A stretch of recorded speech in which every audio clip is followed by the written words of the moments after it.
You know how long I've been waiting for this? Woo, I'm about to make a name for myself here. This Figarland Garling agenda is going way higher than you would first think, because peep this, all right?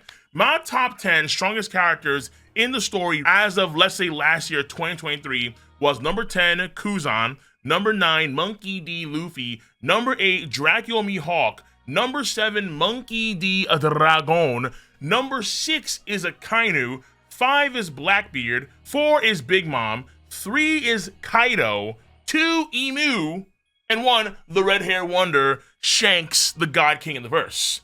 Now, whether or not you agree or disagree with my top 10, that doesn't really matter for this video, because in the top 10 current strongest people in the verse right now, wherever you have them ranked, ordered, whatever, people are sliding in Garling.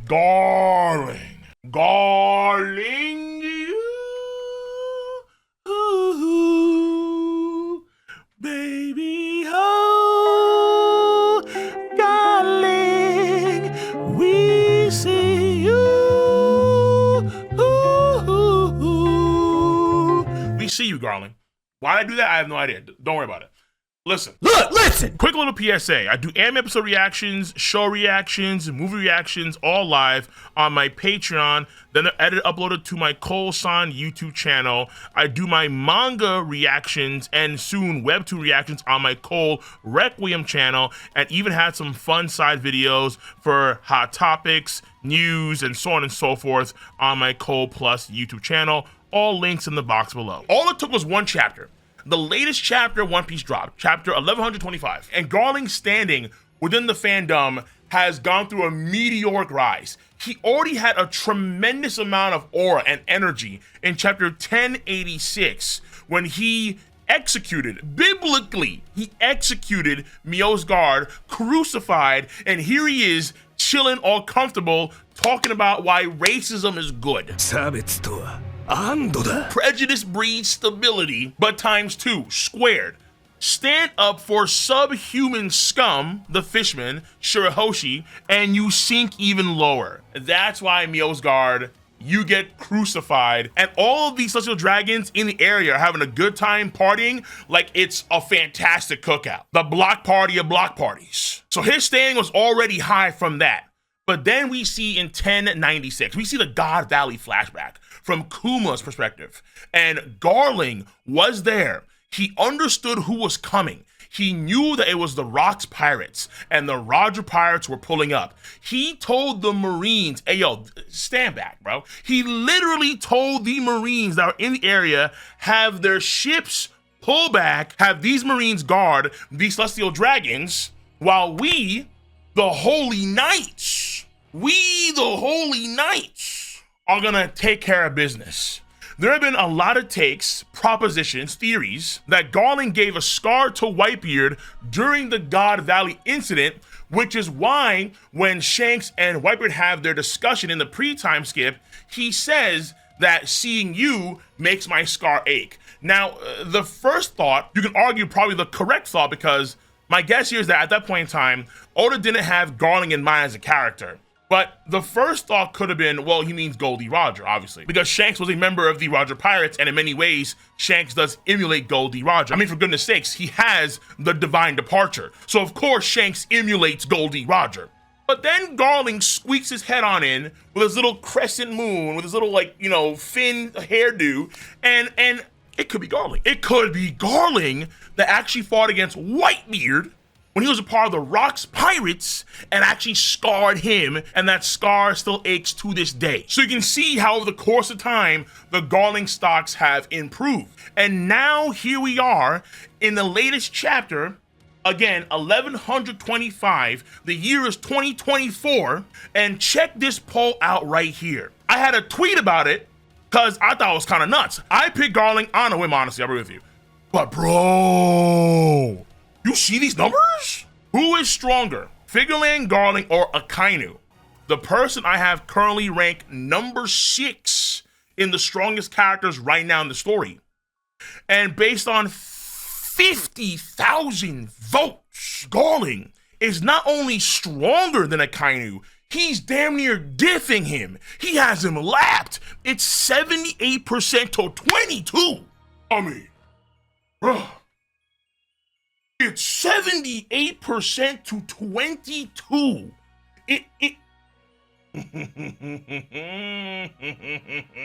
I am having a very bad day. I am in no mood. Is it premature? Beyond belief, yes. And there is a good case considering how much Ichiro Oda wanks off Akainu, at times with Vaseline, because he said that if Akainu was the main character in These Blue, he would find the One Piece treasure in like a year or two. I was like, bro, what? I mean, that's wank with Vaseline. Like, goddamn, bro. And slow. He did it slow down. I just want to get to know you. I need to stop, bro. What am I doing here? But considering all of the hype that Oda gives Akainu, there's a good chance that Akainu could be even stronger than Prime Garp. Oh. Now, we'll save that debate for another day. However, it is undeniable that Akainu is a strong dude, whether you support the desk jockey lifestyle or not. He's a strong dude. Garling being perceived to be stronger than him by at least 50,000 people who voted. That's crazy. That's nuts.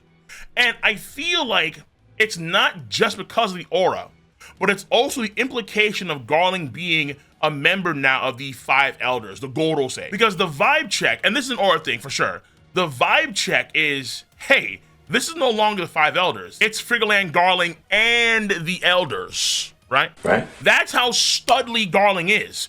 The Elders that so many folks had on this insane pedestal that I would argue they were taken down a few notches in this arc. I'll personally argue that. Garling is ahead of all the Elders. So even though he's a part of their clique, the Garling agenda is not the Elder agenda. And I can see why. Obviously, the Figarland ties. The Figarland ties that we saw in Film Red, where it is very likely that Shanks is a Figarland family member, which is scary in of itself, considering how like two people in this family are likely extraordinarily busted. Oh, this gets extra scary. The Figarland family could, honest to God, be the Ackermans of the One Piece world. With a relative like Shanks that has comparable hockey to Joy Boy and Figarland Garling himself, who is not only a Five Elder right now, and he's going to be in charge of York. So all of the scientific knowledge that York has is going to be going under Garling's supervision. And keep in mind that he is the godhead of science and defense. So the Holy Land going through some major security and equipment defensive buffs over the next few arcs makes a lot of sense. But also,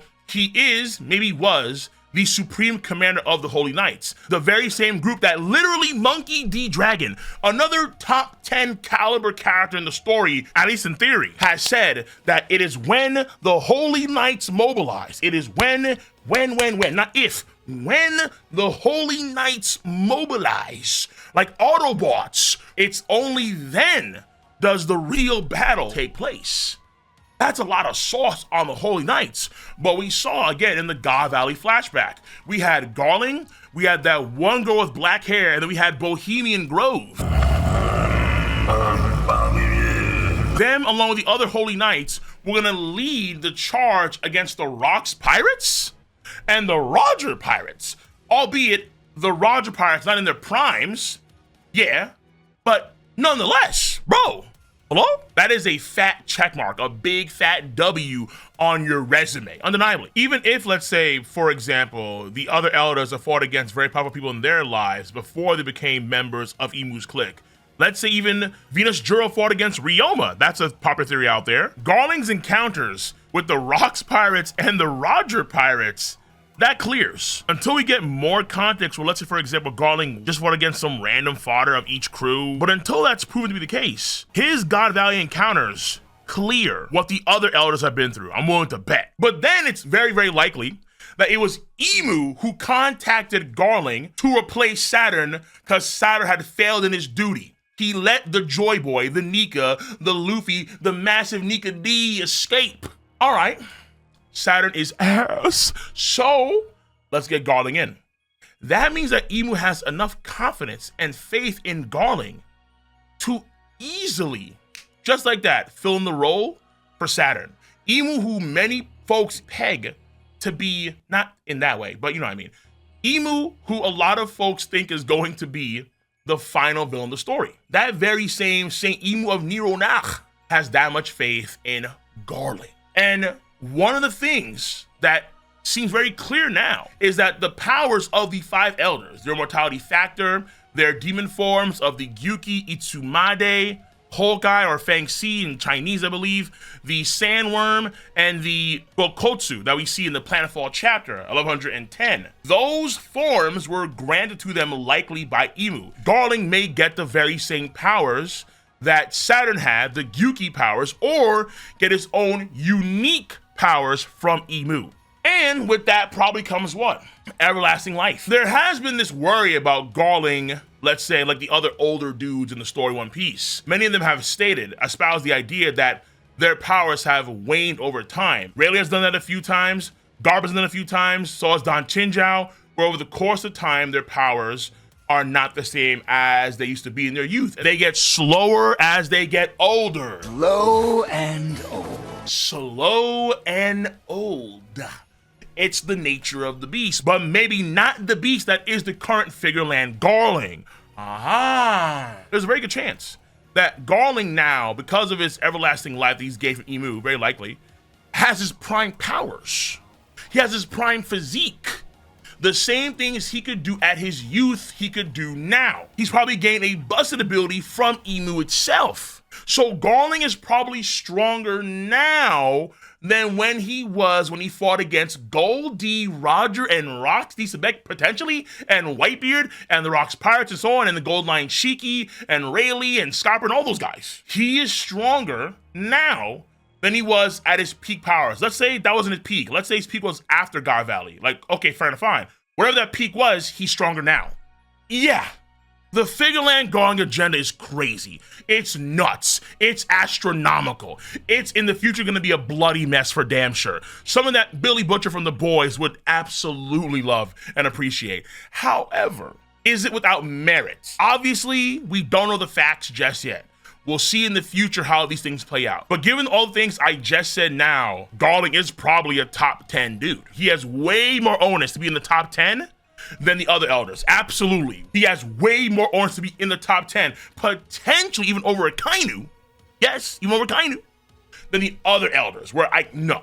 And yes, I know someone's gonna say, well, Saturn was on God Valley too. What did he even do?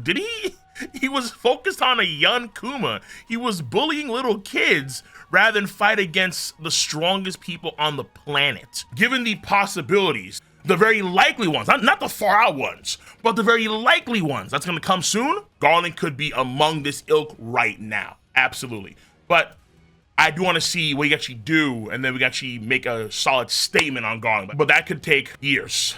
Knowing Oda, maybe even decades. But I will be here nonetheless. And honestly, we kind of do the same thing for Dragon already. Dragon has barely any feats, maybe like one wind cannon in the ASL flashback in the Goa Kingdom junk terminal. So if that's all we have for Dragon, the dude is nigh featless. He's nigh featless. So, I mean, if we can treat Dragon this way, then Garling can get some love too. Let me know your stance on the video topic at hand. If you enjoy your boy's content at large even, then give this video a thumbs up, subscribe to the channel, and click on that bell to join the notification squad. I'm gonna see you guys on the flip side. See you. Bye-bye.